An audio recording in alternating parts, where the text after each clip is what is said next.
Dope. Let's start it off. We got first one comes from Anders Flex Mac Rose. You exit out the name. So, how do you get fat loss started for an undereater and keep progressing for their goal? That's a good question. And for the record, Anders, I didn't X your name out. I was just marking the questions, and it happened to block out your name. So no hate, man. Okay, so how do you start? How do you get fat loss started for an undereater and keep progressing for their goal?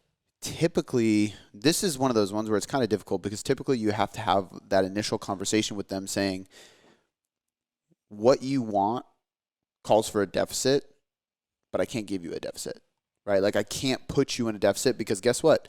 Technically, you should already be in a deficit, but you've had some kind of metabolic or hormonal adaptation to where that deficit is no longer a deficit, right? If somebody comes to me and I do their calculation and they should be consuming 2,000 calories, but they've been consistently consuming 500 calories, or 1,500 calories, Yeah.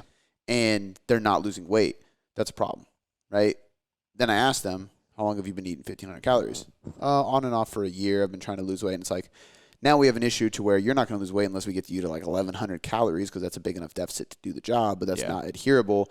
So usually in this scenario, I typically like to lean more on a reverse diet approach with like the whole G-Flux method, which I feel like we've talked about a lot lately, and it's an old theory, so it's not anything new. But if I get somebody that's under eating and wants to lose weight and they're consuming 1,500 and I want them eating 2,000, then I'm going to look at their training and I'm going to try to add volume, increase work capacity, potentially increase steps, and just reverse diet them up. For sure. Right? Usually they can do that pretty, not easily because it's not easy to train more, but they can recover from it pretty well because we're giving them more fuel as we do it. So if somebody's training 3 days a week, I'm going to bump them up to 4 days a week. If they're doing 12 sets of total exercises, not per muscle group, but just like in general, whether, if it's full body, they're doing some squats and presses, some pulls, and it adds up to about 12 total sets.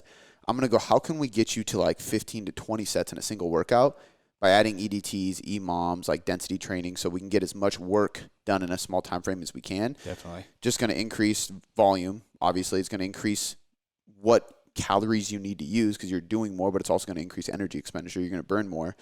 And if we're fueling you more by reverse dieting, you should be able to adequately do that and recover from it. So now all of a sudden they go from 7,000 steps a day to 10,000. They go from 3 training sessions to 4 training sessions, and from 15 sets per workout to 20 sets per workout. We've done a whole lot and we fueled them in order to be able to do it. And the theory is that because we're fueling a greater activity level, you're going to actually start to see a recomposition. You'll burn fat, build muscle.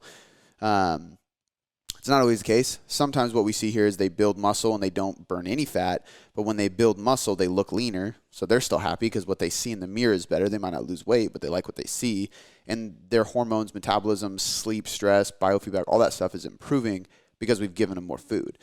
And they put on more muscle. So that's typically what I like to do. If I want to go this route and they're like, I can't train anymore. Yeah. Like I'm already maxing out my time. I can't get to the gym another day a week. Now we can't really rely on that. And usually it's like, hey, I got to take you through a priming phase before we can jump into an actual diet. And this is why I tailored coaching method. We have the 3 phases, right? Let's go through a priming phase and a progressive phase and then a recovery phase. And the priming phase is more so like, let's get you to a healthy baseline first.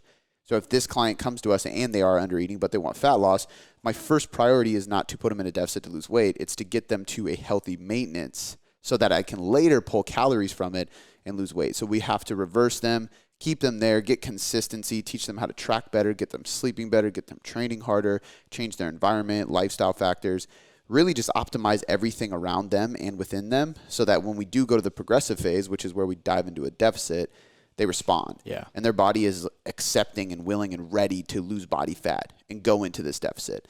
And then obviously after the deficit, whether that's 12 weeks or 16 or 24 weeks, whatever it is, recovery phase is simply reversing out of that, getting back to a healthy maintenance, which might be different now that the diet's done. But as a whole, you basically have 2 options. G-Flux, eat more, do more with a reverse diet, or simply reverse and pause fat loss for a while until you get them to a healthy spot. Just to keep the progress going. Yep, exactly.